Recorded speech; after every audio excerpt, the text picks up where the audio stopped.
soldiers watch the border between Pakistan and Afghanistan. They've recently moved into this mud house called Combat Outpost Spira. This is bandit country. They're expecting to be attacked and are wary of approaching insurgents. I'm Doug Grindle. I'm a war correspondent, and here in Spira District, Khost Province near the border, is the epicenter of the insurgent war in Afghanistan. I'm in southern Spira District. It's right on the eastern edge of Afghanistan and Pakistan. In fact, the border's right behind me on top of that hilltop back there. Now, this area is one of the major infiltration routes of Taliban and other fighters from Pakistan into Afghanistan. The U.S. Army's built this new post here. In fact, they're still building it. They're trying to stop that infiltration as well as secure the valley. Now, I'm here reporting for a radio and a TV network, just checking on what the situation's really like here. The soldiers move out from their base. The camp is close to the border, but not close enough. They also man a small outpost on a hilltop right on the border. Every few days, the soldiers change out between the camp and the outpost called OP East. OP East looks right down into Pakistan. The border, if you want to check it out, it's about 500 meters that way, just on top of that ridgeline. Pakistan kind of bends around this way. It's right out there. You can see the Pakistani checkpoint 6, their border checkpoint right down here, and its observation post above it. And then Afghanistan is generally this area right over here. Like I said, we're basically right on the border. We're serving as a stopgap in this porous border region right here, because it is so easy for them to maneuver. There's so many lanes, so many saddles between these mountains that they can pass through. There's just sometimes there's not enough terrain to occupy with the troops that we have. Next to OP East is a gully, and inside that gully is a Pakistani military checkpoint. But the insurgents have crossed here for years, despite the efforts of the Pakistanis across the way. Honestly, to be completely honest, I think it's mostly us. The Pakistani military does an admirable job. I think they have some coordination issues. They stop a lot of the traffic down in the low ground that comes into Afghanistan. A lot of the high-speed avenue of approaches. They check all the traffic that comes through there. All the jingle trucks, everything. They search it down to the bare bones. But their OPs extend only so far up into the high ground. So the enemy, if they're dismounted and they're smart enough, can find a way around those checkpoints and find a way into Afghanistan.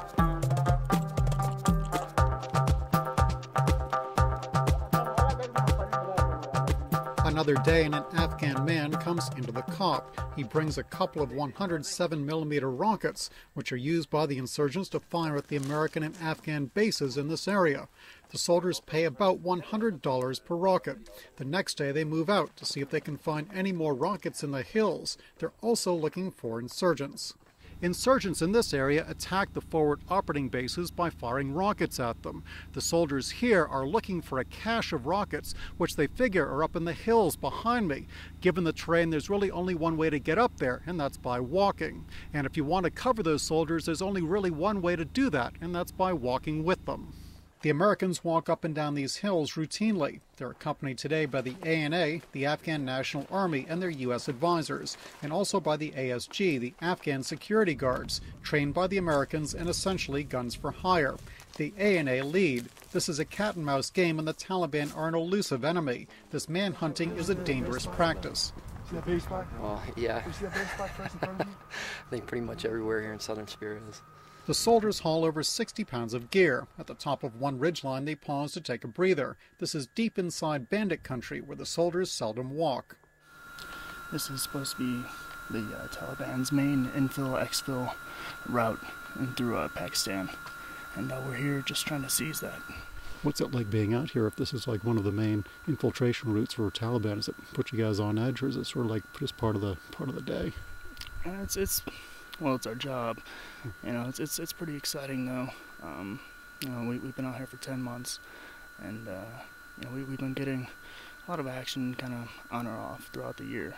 And this right here, us being here, is put a stop to their infill to Burmel, Organy, you know, just Patika province in general.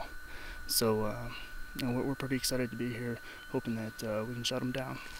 When hills are this rugged, is it easy for the Taliban to like sort of hide, or you know, for ambushes on both sides to be set? Oh yeah, of course. I mean, this is their home. This is their terrain. They've been walking this terrain for years, so they know the ins and outs. They know the best routes. So you know, we're kind of the guests, trying to hunt them down though. So it definitely takes it out of you though. After the pause, the ANA soldiers and their American advisors move up to scout out the next hill. The Americans wait for them to get ahead. Suddenly, shots ring out. American soldiers, as well as soldiers of the Afghan National Army, are up in the hills looking for that cache of rockets. While the ANA soldiers are out in front of the Americans, all of a sudden, 2 Taliban or insurgents pop up. They take some pot shots at the ANA soldiers, while the Americans and the Afghans fire back, but they don't score any hits.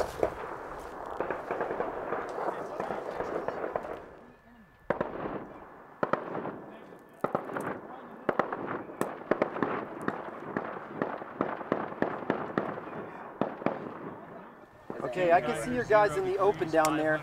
I need you to give me a distance and direction to where the fire was coming from. The company commander, Chris Hammonds, tries to get a handle on what's going on. Once he pinpoints where the enemy fire is coming from, he can call in an airstrike against them. But first he has to know if any of his people were hurt in the initial burst of fire. Hey, I know you're all excited. I need you to give me a distance and direction to where the fire was coming from. I've got an idea. I've got your location. I've got eyes on some of your personnel. First of all, I need to know if you have any casualties. And the second thing is I need a distance and direction to where the enemy was firing. Okay, roger that. What are these guys wearing? Okay, 2 enemy personnel to your west. Stand by. We're going to see if we can get them to talk. I want you to hold your location. Have you got all accountability of all your personnel? In the end, the soldiers don't hit anything. The insurgents get away. Night is beginning to fall, and the American and the Afghan security forces fall back and head back to base. It's a full day's work projecting force where no force was seen in this area before. They make it back to base with overhead cover from Apache helicopters. As dusk falls, they take stock of the day's work. Captain George Navarro advises the Afghan soldiers who made first contact. Well, the leading squad came in contact with anti-coalition militia that were staging like lookouts, and they were trying to set up an ambush for the leading forces that were coming, but they didn't get a chance because these guys spotted them first, and they chased them down and took care of business. But these guys are amazing under fire. Their instincts are superb. Once back at the COP, the first order of business is making dinner. Meals that can feed about 20 men make up tonight's supper. Open the box, pull a plastic strip, and 45 minutes later, dinner is served. Mr. Frodo, so what are you guys doing here? Right now we're just trying to prepare a pretty good hot meal for the guys who just got back from the mission. About it. One of these cool little gadgets. And how does that turn into, how does a box turn into a hot meal? Like, you got all these different meals in these different sealed little tablets down here. And all you do is, you got the heater right here. You got a reservoir of water right here. So you put the heater in each individual meal. Like so. That's cool. So what's the food like that comes out of there? Army food. It's pretty gourmet from, what we're used to eating, so. At worst. Spaghetti with meatballs, string beans, spiced string beans, and lemon cake with icing, or not icing, depending on what you want.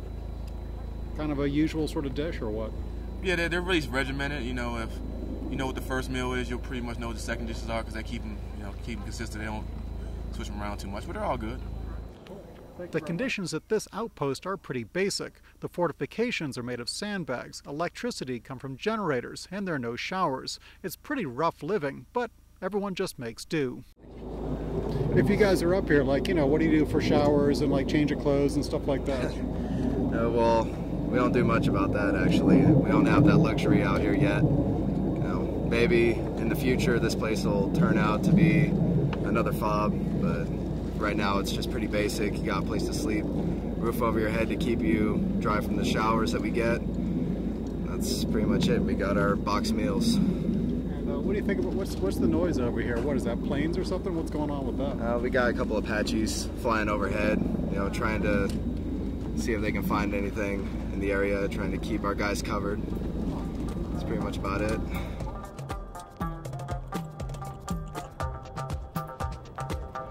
The next day, the soldiers head out again. This time, they're not looking for insurgents. They're walking to a nearby village called Serakunda. The soldiers hope to establish a rapport with the locals and win them over to the side of the central government. Soldiers hope to get the locals on the side of the Afghan government. That's not an easy task in this area. That's because the local tribe called the Waziris just don't like the Afghan government. Still, soldiers hope that by offering development projects, things like irrigation projects or schools, that'll get the locals persuaded to side with the government. The soldiers hand out shoes, clothing, and other humanitarian assistance to the villagers. The level of poverty here is staggering. Trade is almost non-existent. Farmers make a living from the barren ground and by selling wood cut on the mountains. She got sandals? Everything is in short supply. Okay, the next little girl, right here, that little boy girl, tell them to come here. We'll give them some stuff. No, we give to them. To that boy right there? That boy didn't get anything.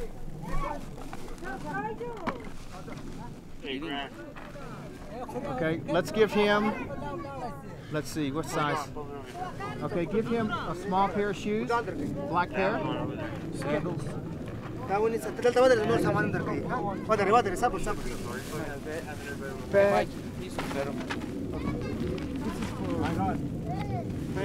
a boy, right? Yeah, he's a boy.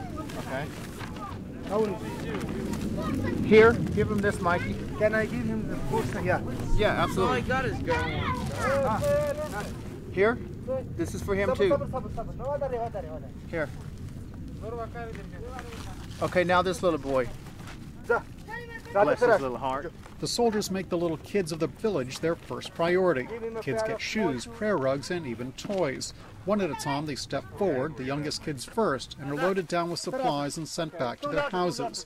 The kids already wear ragged clothes and shoes, but they do not own much else. For many of these kids, the few extra clothes the soldiers give them makes a big difference.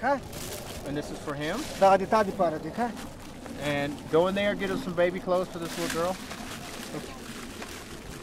What exactly is it you guys are doing? This is a non-kinetic fight. This is probably one of the things I enjoy the most is making the little kids, little boys and girls happy, give them shoes, socks, shirts. And it's just spiritually it's just very rewarding to see the kids happy.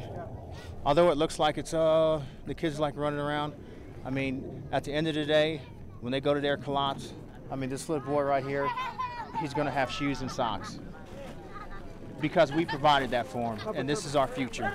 So the humanitarian aid, it's just very rewarding.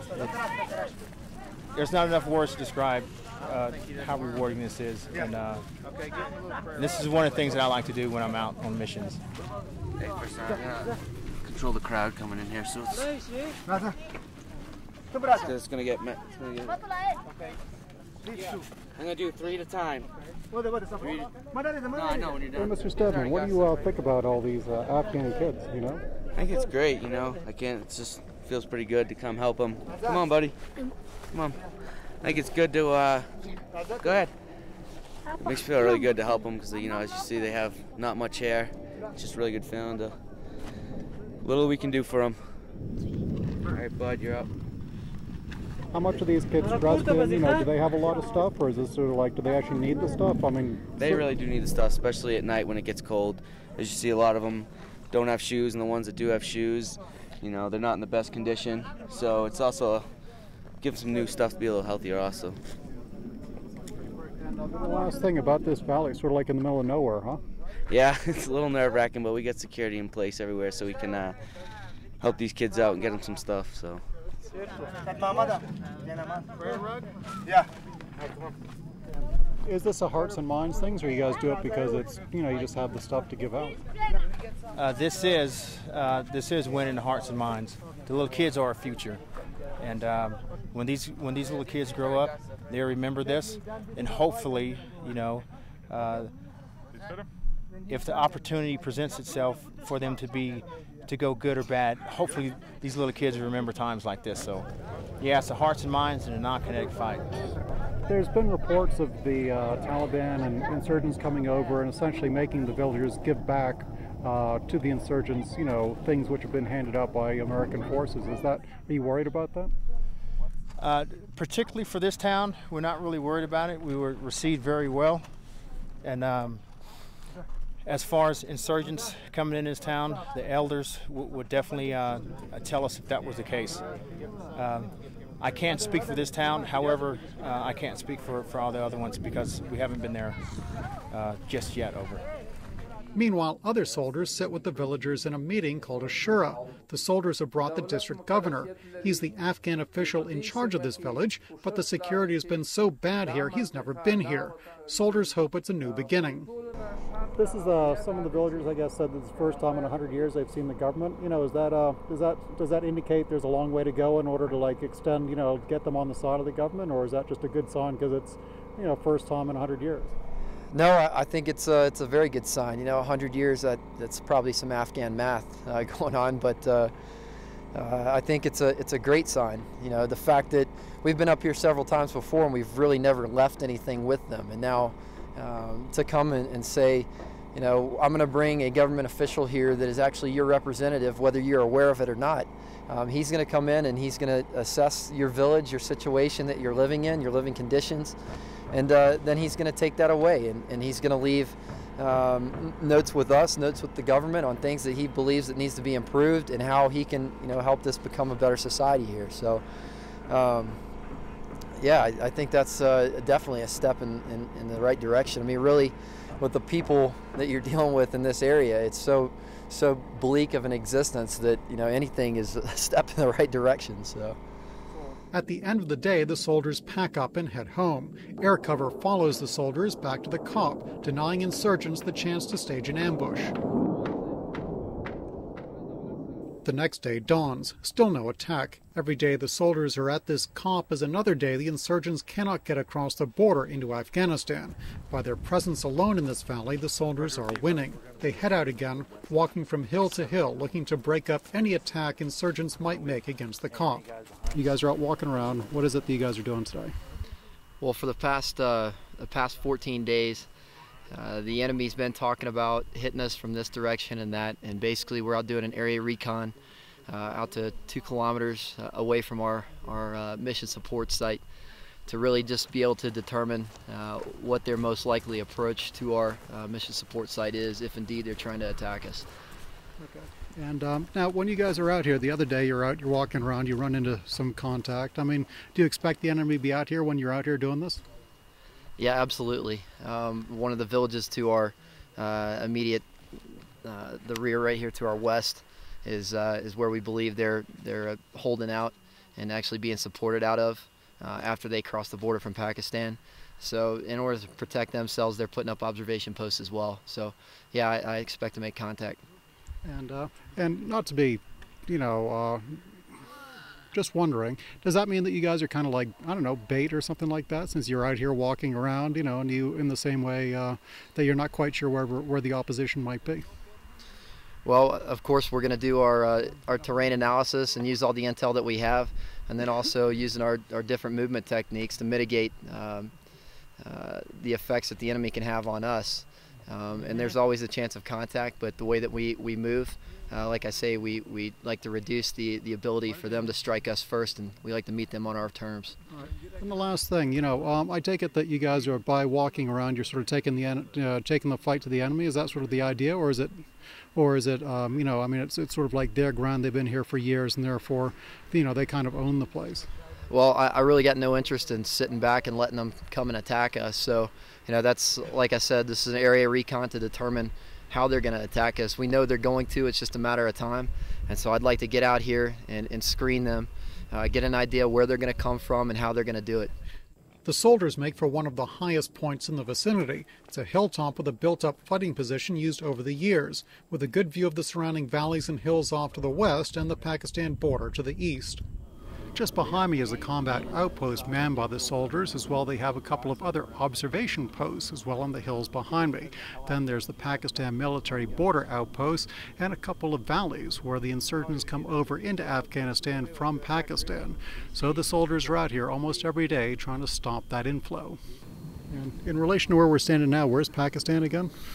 Pakistan is about 3 clicks to our west directly. If you pan over, you can see on the ridge line there's a pack mill checkpoint, a little building on the ridge. And if you follow that ridge line all the way down, there's another checkpoint. And up the ridge the other way is another checkpoint. That's the border right there. And it cuts through all the way through the top of that mountain. And in between those two hilltops over there along that ridge line. And if the Pakistan military's over there, should I even ask, like, why you guys need to be over here? Well, as far as I'm concerned, it's my personal opinion, not in the U.S. Army's, but they're buddies with Taliban. They're supporting them.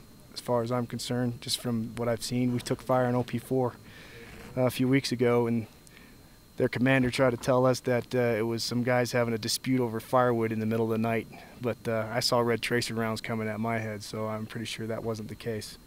But that's the kind of story we get from these guys all the time. They put on a happy face and say, hey, yeah, we're helping you guys out, but in reality, that's not the case. They're letting these guys cross the border pretty much at free will.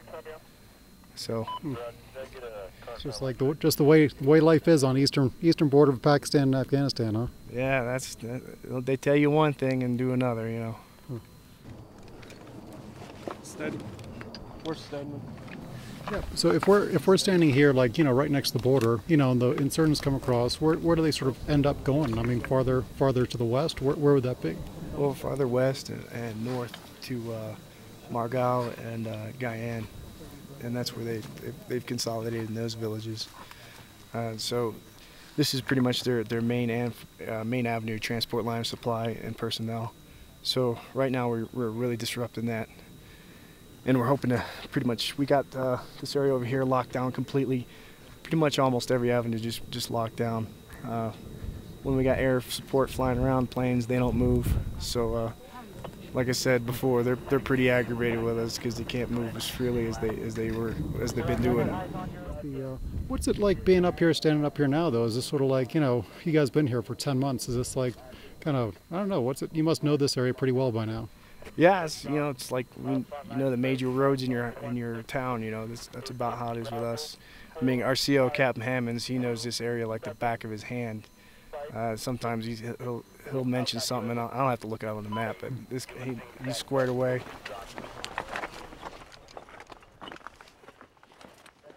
The soldiers don't stay up here for the night. They walk down the hills and make their way back to the COP. It's a long day of walking up and down the steep hills. Another patrol is also out in the hills. Instead of returning to the COP, it will spend the night on ambush, just in case the insurgents show up. But by morning, they too will return without contact. For now, the insurgents are too elusive to be caught.